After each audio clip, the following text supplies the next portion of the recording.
경남 통영 고성의 정점식 의원님 질의해 주시기 바랍니다. 예, 경남 통영시 고성군 출신의 정점식 의원입니다. 임기근 기재부 2차관님. 네. 남부 내륙 고속철도 예산, 올해 예산이 한 500억 정도 삭감이 되었는데 그 부분에 관해서 질의를 드리겠습니다. 물론 동일 취지의 질의를 국토위에서 국토부 장관을 상대로 드렸지만은 기재부도 이 부분에 대해서 관심을 가져야 된다라는 취지에서 질의를 드리는 것입니다. 네. 경북 김천에서 경남 고성과 통영을 거쳐서 거제 지역과 연결하는 남부 내륙 고속철도 건설 사업. 이게 이제 최초 4조 9천억 정도의 예산이 투입이 될 것으로 예정이 되었습니다. 그래서 2019년에 예비 타당성 조사 면제 대상으로 결정이 되면서 조기 착공의 기대가 굉장히 컸었습니다. 그런데 코로나 사태 등으로 인해서 기자재 등 물가가 상승하면서 부득이하게 사업비가 증가하게 됐고, 이에 기재부 재정사업평가위원회의 재검토 심의를 거치게 되었습니다. 이 부분에 대해서는 알고 계시죠? 예. 기재부의 사업계획 적정성 재검토를 거쳐서 총 사업비가 6조 6,920억 원으로 약 1조 7천억 원 정도 증액됐죠. 예. 2025년 말 착공 추진을 목표로 현재 이제 실시 설계가 진행되는 등 가속이 붙은 만큼 조속한 사업 진행이 필요하다고 보여지는데 기재부의 견해도 동일하신가요? 예. 이 사업도 국토 균형 발전 차원에서 굉장히 중요한 사업이라고 인식하고 있고요. 하루빨리 정상 진행 궤도에 올랐으면 하는 마음입니다. 예. 그럼에도 불구하고 이번 제2의 추경안에는 2022년도 남부 내륙 고속철도 관련 예산 1,188억 원 중에서 500억 원이 삭감되는 내용이 담겨 있습니다.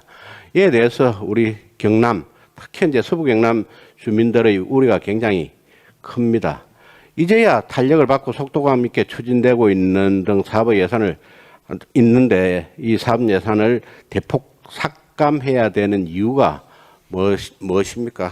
기재부에서 파악하기로는. 의원님 아시는 것처럼 현재 지금 실시 설계가 지금 진행 중인 단계여서요. 네. 공사비가 지금 상당 부분 반영돼 있는데 공사비의 일부를 제외하고는 그 나머지는 지금 불용이 지금 예상이 되고 있습니다. 그래서 그 부분만큼을 감액했다라는 말씀을 드리고요. 이 사업이 이제 정상적으로 추진된 만큼 사업 추진 상황을 26년 예산 편성할 때는 충실하게 반영할 수 있도록 하겠습니다. 예, 차관님께서 말씀하신 것처럼 집행률 저조를 사유로 이제 올해 불용될 것으로 예상되는 공사비 상당액을 이제 삭감하겠다는 겁니다. 그런데 이에 대해서 오히려 정액 사업에 포함된 호남 고속철도 건설 사업과 비교하지 않을 수 없습니다.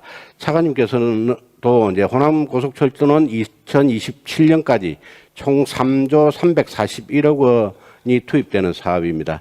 현재 사업도 단계적으로 잘 추진이 되고 있는 것으로 보여지는데 오히려 이번 추경에 무려 1,000억 원 증액하는 것으로 담겨 있습니다. 이 내용은 알고 계신가요? 예. 그거는 뭐 사업 추진 단계에 따라서 지금 그렇게 된 거고요. 지금 방금 말씀하신 것처럼 남부 내륙 고속철도는 지금 실시 설계가 진행 중이고요.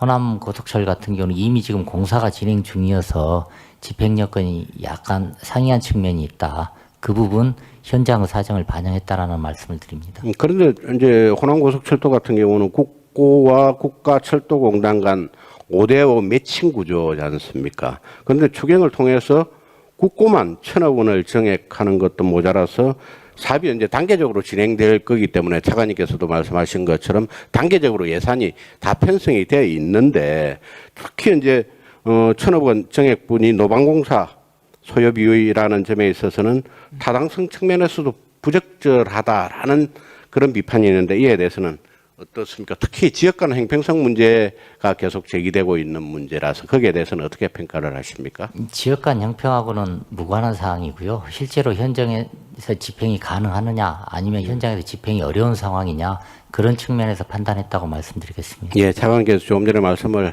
하셨지만은 남부 내륙 고속철도의 경우에는 말씀하신 것처럼 원래 계획은 이번 7월 달까지 실시 설계가 완료가 되어야 되는데 그게 이제 늦어지면서 12월 말경에야 실시 설계가 된다.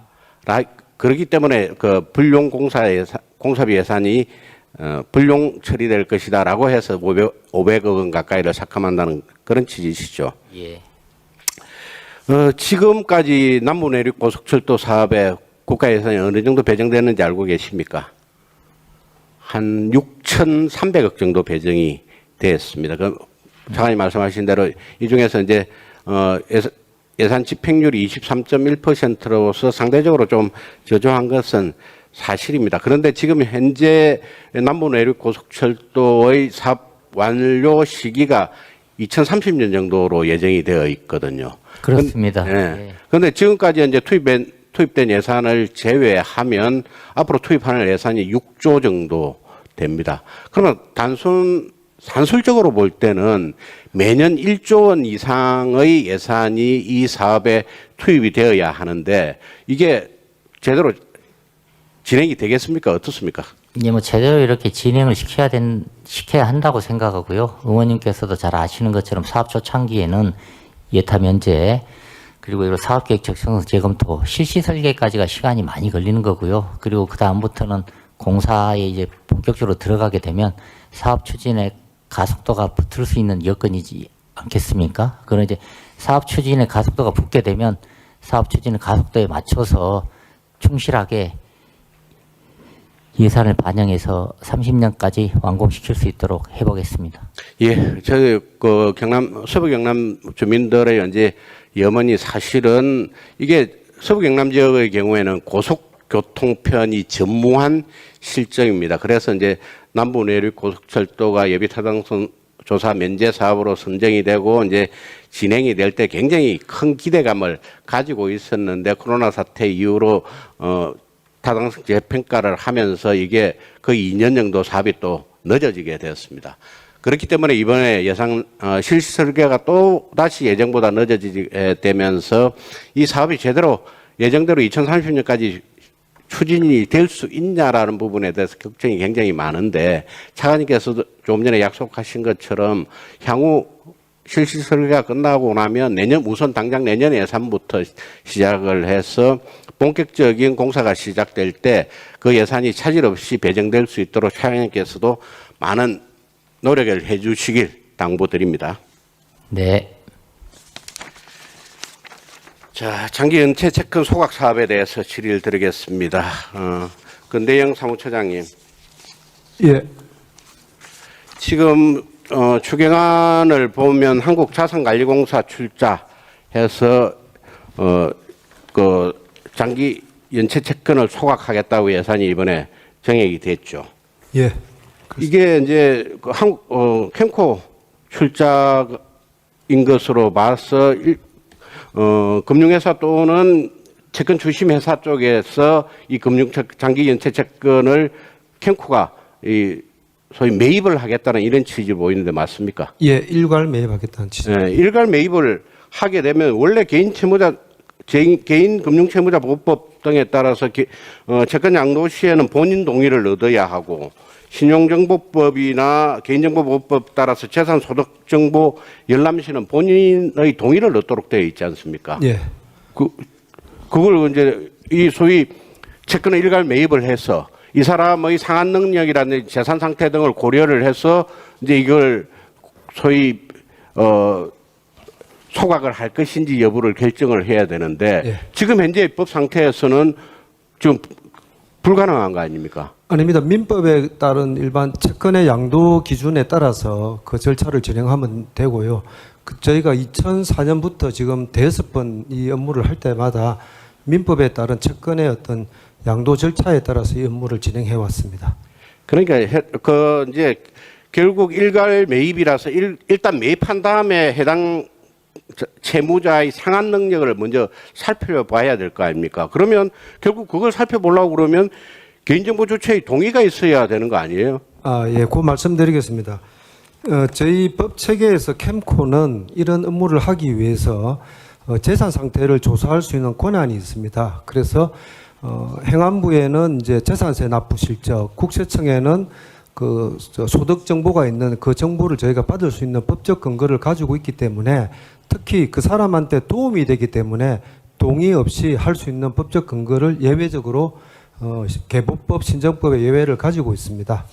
지금 정무위에서는 금융위가 이게 금융자산은 신용정보법 개정해야 한다고 하면서 법 개정을 추진하겠다라고 답변을 했다고 그러는데 아닐까요? 예, 의원님 지금 이제 저희가 철저한 소득 심사를 하기 위해서 그 소득 정보는 국세청, 재산 정보는 이제 행안부하고 국토부에 이제 자동차 같은 거 이런 거 가져올 수 있는데 좀 더 저희가 이거를 정교하게 하기 위해서는 도덕적 해이 문제를 하기 위해서는 예금 정보를 가져와야 됩니다. 예금 정보는 이제 실명법상 예외이기 때문에 그 법을 저희가 개정을 해 주시면은 좀 더 지금 국회에서 우려하시고 국민들께서 우려하시는 그 성실 상환자 또는 이런 부분의 우려를 없애기 위해서 꼼꼼한 재산 심사를 할 수 있습니다. 지금도 할 수 있는데 법을 개정해 주시면 더 철저하게 소득 심사를 해서 저희가 도덕적 해이를 차단할 수 있는 그런 보완 장치를 저희가 제안드린 겁니다. 그러니까 이 정부가 지금 이 소위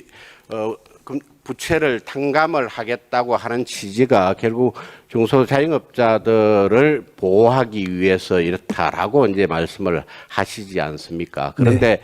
이게 중소자영업자인지 아니면 이 급이치 소위 자영업을 하는 운영 자금으로서 였는지 아니면 개인의 도박 자금으로서 였는지 이런 것도 굉장히 자세히 조사를 해야 이 소위 탕감제도의 취지에 맞출 수 있는 거 아닙니까? 그런데 지금 현재 그렇게 하면서도 또 법도 개정되지 않은 상태에서 이 탕감을 하겠다는 것에 대해서 많은 사람들이 이해를 하지 못하고 있고 특히 이제 문제는 기본적으로 우리 체제에서 개인 파산 제도라든지 개인 회생 제도가 도입돼 있지 않습니까? 네. 근데 그런 파산제도나 회생제도를 통해 가지고 특히 회생제도 같은 경우에는 자기가 정말 열심히 일해 가지고 일부 빚은 탕감을 하고 일부는 이제 계속 지금 변제를 해오던 사람들과 그냥 아예 그 제도조차도 기존에 마련되어 있는 제도조차도 이용하지 않으면서 그냥 무작정 장기간 연체를 해온 사람들과의 형평성 문제가 제일 문제된다고 계속 비판을 받고 있는 거 아니겠어요? 그렇습니다. 예, 그 부분에 대해서는 어떻게 대처를 하시나요? 예, 의원님 말씀대로 저희 시스템이 법원을 통한 회생 절차도 있고요. 그 다음에 저희 신보기를 통해서 자율적인 채무 조정도 있습니다. 근데 이 제도를 저희가 20년간 대여섯 번 운영을 해보니까 다 신청 베이스입니다. 그 생계에 굉장히 어려우신 분들이 신청을 하지도 않고 이 제도가 있다는 것을 모르기 때문에 저희가 일회성으로 극히 제한적 범위 내에서 상환 능력을 완벽하게 상실한 분들은 또 재기 지원이나 사회 통합 차원에서 이거를 일괄 소각을 하고 이분들을 정상적인 경제 활동으로 돌리는 것이 오히려 경제 회복이나 경제 성장에 낫다고 저희가 판단한 것입니다. 그러니까 결국은 개인적인 소위 도덕성 해이가 나타날 수 있기 때문에 소위 국가가 예산을 투입해서 조금 전에 말씀드린 거는 회생제도 등은 이제 결국은 금융기관과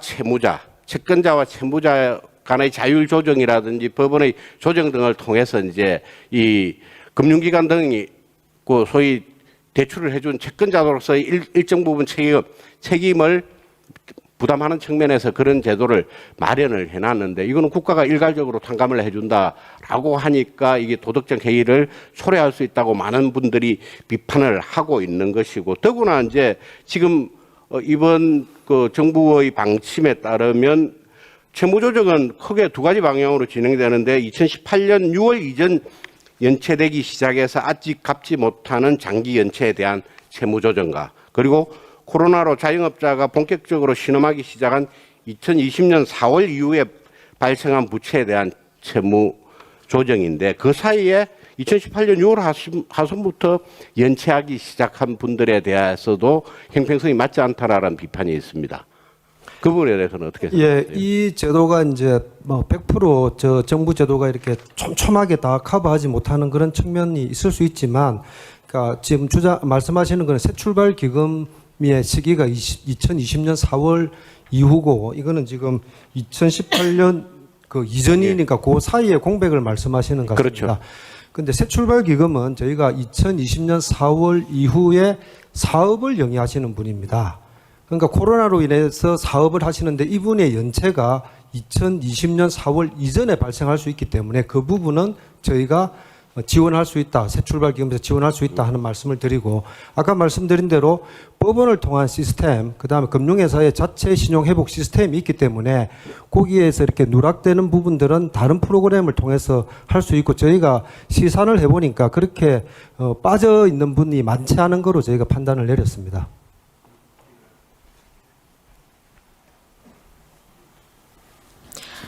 네, 감사합니다. 다음으로는